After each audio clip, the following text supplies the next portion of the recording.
This is the Bahamas Tonight, Northern Edition. Good evening, Bahamas. I'm Shashina Rolfarkas, and as always, it is so great to have you with us.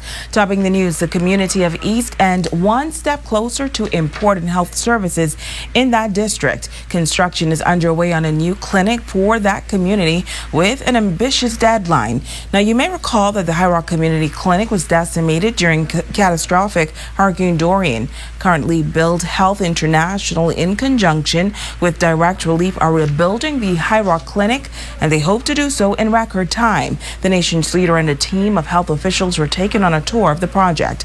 Our Jamila Mizik has our top story. Prime Minister the Most Honorable Dr. Hubert Minnis visiting a number of healthcare facilities on Grands Bahama to inspect the progress of those projects to date. The PM taking the opportunity to tour the new High Rock Clinic in East Grands Bahama. He notes that the return of the clinic means a sense of normalcy for residents in the eastern end of the island. The outlying skirts of Grand Bahama, here in the east end, the clinics were destroyed and residents are returning home, but you cannot return unless you have all the infrastructures also. So I wanted to see the progress of the clinics in these areas and what has been done, because this relief agency is also moving on to Moores Island and other areas in Abaco to do similar clinic projects, and it's essential that they meet our needs, our requirements, etc. So I'm basically just keeping an eye and keeping my hands on the pulse to ensure that everything is progressing smoothly. And I'm very pleased with what I've seen. Minister of State for Grands Bahama and Finance, the Honorable Kwesi Thompson, says the new clinic is a collaboration between the Public Hospitals Authority and Direct Relief. This facility is a complete facility, and you saw today where it's probably about 3-4 times larger than the previous facility that was there. We're hoping again to be able to commission this within this month. And so we're very pleased that this facility is going to be here, going to be in the High Rock community.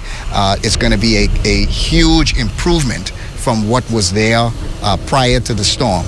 So we're very pleased with respect to that. Now, Minister Thompson says the solar lighting program in East End has also started. In McLeanstown, in Pelican Point, and soon to come to High Rock, and also soon to come in the Sweeting Ski. There is a solar lighting program where we are going to have complete street lights, and they're going to be all solarized. So the persons now are going to be able to enjoy to have the street lights, and they're going to be completely solarized. So it's going to be, I think, one of its kind in definitely in Grand Bahama. It's going to be one of its kind, I think, and we'll be able to be an example of how islands and areas and settlements will be able to take advantage of the solar program. Jamila Mizik, ZNS Network News. In other news, the COVID-19 vaccination continues on the island of Grand Bahama. Persons 50 years of age and over and restaurant and retail workers may begin making appointments to receive the COVID-19 vaccine effective immediately.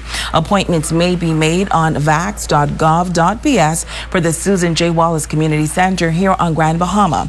Eligible priority groups now include healthcare workers, persons 50 years of age and older, persons with disabilities, uniformed branches including the RBDF, the RBPF, COVID ambassadors, customs and immigration, teachers and staff of schools, hospitality workers, straw market, port and beach vendors, and tour operators, restaurant and retail workers, students and athletes studying for or competing abroad, coaches and other support, homebound physically disabled residents, and members of the clergy, as well as the accredited media.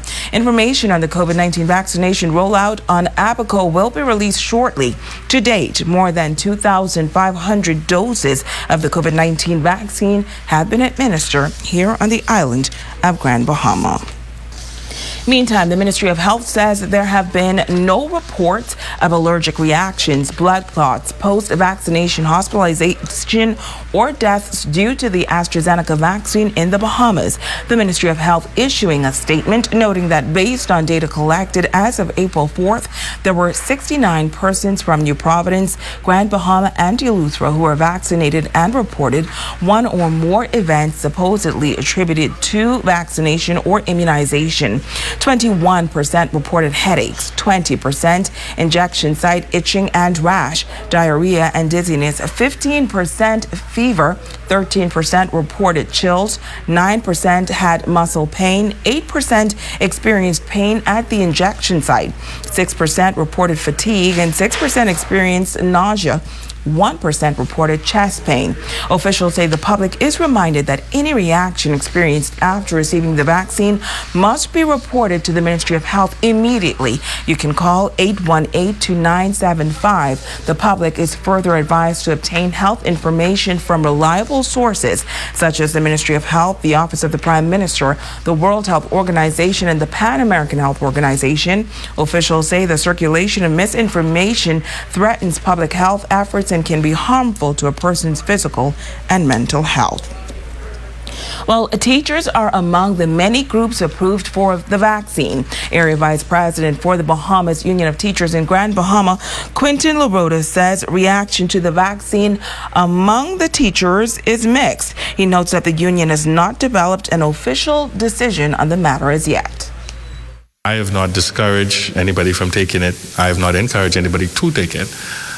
The teachers in Grand Bahama have been going to school from October 5th of last year, face-to-face with the students.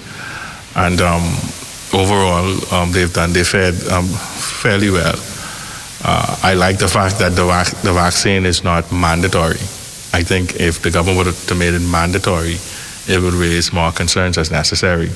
I do pass the center sometime for the rollout, and there's always a line and a lot of cars.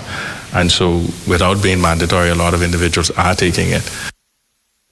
Now, LaRota says he is aware of some teachers who have decided to be vaccinated, and then there are some who are still in the valley of decision. My friends who have taken it, they feel fine. And but I don't dismiss the concerns of those that have some objection. What I also would wish is that when you took the vaccine, then you don't have to worry about social distancing and mask wearing, and that you wouldn't contract it. But after taking the vaccine, all of those things are still possible. And I believe far more people would rush to take the vaccine if there was some surety that they could return to life pre-COVID. But as it is, you take the vaccine, you still mask, you still social distance, you still could transmit, you still could catch. And so a lot of people are saying, well, if that being the case, I'll take my chance in the natural way. In other news, the Hopetown Local Government Council looking for a resolution from the powers that be. There is growing concern that the council is on the verge of collapse. Family Island Administrator for Central Abaco in the Hopetown District, Donald Roll, says that he took over responsibility for that district in February of this year. At the time, there were 3 elected officials on the council, but just recently, 1 member resigned. One has resigned, leaving 2 elected officials. And according to law, you need a quorum to carry on the business of the council. So that's what we have at this point in time, only 2 elected officials at the Hopetown Council. The resignation of one of the members just happened about a week and a half ago, so we haven't had the opportunity to have a meeting as yet. So at this point in time, that the council or the community of Hopetown and Manawa hasn't been affected, but we're moving forward to ensure that the business goes on as usual with the guidelines of our minister and the Attorney General's office. Roll says he wants to assure residents in the district that they are working to come to a speedy resolve from the minister responsible for local government. A request has been sent in to my director, who will be responsible on briefing the minister, and the minister will have to make a determination based on the laws and policies that governs the Local Government Act. Based on the Local Government Act, it has to go to the minister to decide whether he will have the election or he will appoint someone that he has the power or the authority to appoint members to the board. I'm looking forward to the minister and in collaboration with the Attorney General's office to move forward in resolving this problem so it won't be an issue in terms of the council making decision on the day-to-day operations and guidance of the council. In news from the court, 35-year-old Marilyn Forbes, a former employee of the Office of the Judiciary here on Grand Bahama, pleading guilty to 3 charges: stealing by reason of employment, making false entry in records belonging to the employer, and knowingly acquiring cash in the amount of $650 that represents the proceeds of criminal conduct. On the charge of stealing by reason of employment, Forbes was fined $2,500 or 6 months in prison. On count 2, falsification of accounts, she was fined $650 or 2 months, and on count 3, acquisition of criminal proceeds, $2,500 or 6 months in prison. Forbes was initially charged on March 3rd of this year. Also from police tonight, another firearm taken off the streets of Grand Bahama by officers of the Flying Squad. Officers late Friday went to Winchester Circle, where they observed a male near an unfinished building acting suspiciously and fled the scene after he saw the officers. Police then searched the area and discovered in a silver paint can 11 foil wraps containing suspected marijuana. Police say they also discovered in an old derelict white stove one Smith & Wesson .9mm pistol with 1 clip containing 1 ammunition and 16 assorted rounds of ammunition. Investigations are continuing. Stay with us. We'll be back right after this.